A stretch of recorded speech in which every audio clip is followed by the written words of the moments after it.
which works for all compliance, but really something which people can follow within the organization. So the way we have translated that is to try and create one single framework which meets the requirements for all regulations which are coming up, and then when it comes to the internal stakeholders, whether it is in terms of deployment or in terms of testing, it is just one single document that we deploy and we use. Lakshmi, who is head of audit for the bank, IT audit for the bank, actually adopts the same integrated approach of testing. So you don't really do a separate testing for PCI DSS, you don't do a separate testing for SOX, and you don't do a separate testing for your own internal assurance. You just have one metrics, and you make sure that all controls are dovetailed into the same control metrics. Selects the control, or it's a consolidated document altogether, and it's a one consolidated document. For example, the bank's information security policy is one security policy, and we have ensured that the controls and the expectations therein meet all the expectations of the regulations. When it comes to, say, for example, PCI DSS, you would find that while Ashit talked about that there is an overlap between ISO 27001 and PCI, but in reality that overlap is around 25 to 30%. So you still have that 70% chunk of specific controls which you would want to then create as a separate standard, which would apply only for your technology, people and process aspects on the credit card business within the organization. So I thought I should just give you my perspective. Thank you very much, Nikhil. What we'll do is we'll just quickly take one or two questions from the audience and then we'll wrap up. So. About this penalty for non-compliance, penalty for incidents, but the penalties, do this committee will have a jurisdiction over any country, because the local laws will apply more than the... Local laws will apply definitely. Plus at the same time, what I have given was specific examples from North America, Canada and the US. Now, and I'm again telling you, it's not that in India breaches have not taken place, but the enforcement is the key.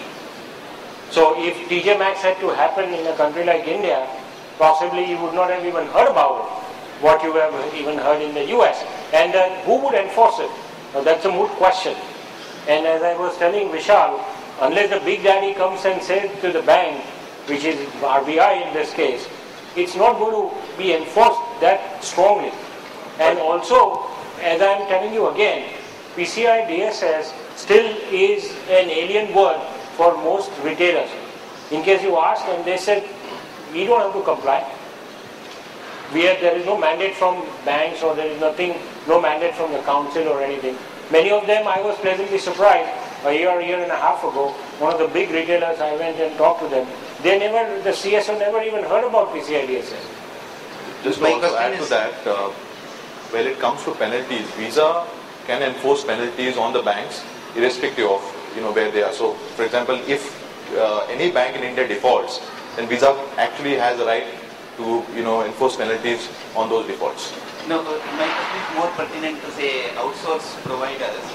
They are not banks or merchants. So Visa, obviously, I don't know how much control they can have with the outsource providers. Outsource providers, those who do back office processing for any... You are talking BPO kind of organization? Would this apply, this penalties? Penalties would be enforced by their customer. It will be part of the contract. So if I am processing credit card transaction, say for Citibank, just an example, or American Express, then MX, because of the contract, and if I am a BPO and you are an American Express, contract between us, MX would levy penalty on me if there is a breach. And the responsibility with the banks. And the responsibility is the responsibility to ensure that the compliance of the service providers is with the bank. So bank will ensure that we engage with the service providers, with the merchants, to make sure that they comply to the PCI DSS standard, and we provide those inputs to the Visa and the MasterCard to give them a comfort on the compliance of these merchants and service providers. But PCI committee cannot have a direct... no, in the case of they have, if you ask me, can they have? Answer to that is yes. Are they enforcing? No. In India. US, Canada, different story altogether. Because the laws, as a matter of fact, most of you would be pleasantly surprised. In the United States, the state of Nevada, the state of Minnesota, and now state of Texas, PCI DSS compliance has become a state law. So it would be enforced by the state judiciary, not by the council, because that has become a state law. So if the breach has to happen in, say, Nevada, and you are, say, Las Vegas, if you are there, and the breach happens, then the state would enforce the penalty, starts the proceedings, legal actions, both criminal and civil, on either the card brand or the merchant or the service provider, as the case may be. Last question. Yeah, my question is, like in a retail, generally there are card swaps. So there are dual swaps that they do it for a POS as well as their own internal billing system. So is it a valid, is it a part of, and who is responsible if the breach happens at the merchant itself? The merchant. The merchant. Absolutely. So is it illegal? Sorry? Is it legal to have dual swipe? Because most retailers generally have those dual swipe, that one they do it for the getting the slip, and another they do it for their internal inventory, that okay, it's... No. It's nothing internal or external. It's basically if they are processing any credit card transactions, the eventual liability is on merchant as to how they are securing those transactions, whether internally through website or at point of sale terminal, doesn't matter. Yeah, but is it the dual swiping, that okay, they do it once for that bill and one they do it for the internal POS system, whatever they have? I mean, how many ever times they swipe, it has nothing to do with number of times it swipes. So just to add on that, PCI DSS standard very clearly mentions that what sensitive information cannot be stored at the merchant end. Okay, so if you are swiping and if any sensitive information is collected and stored, then it is non-compliance to the standard.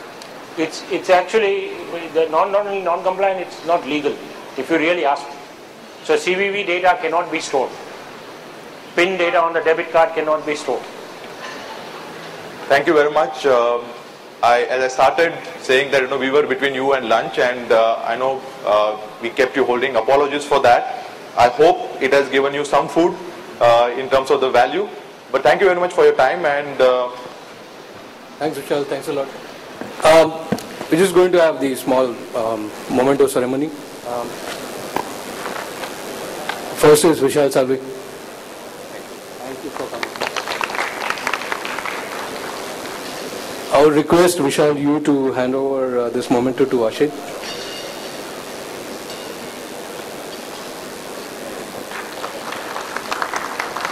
Thank you. And this one to Nikhil.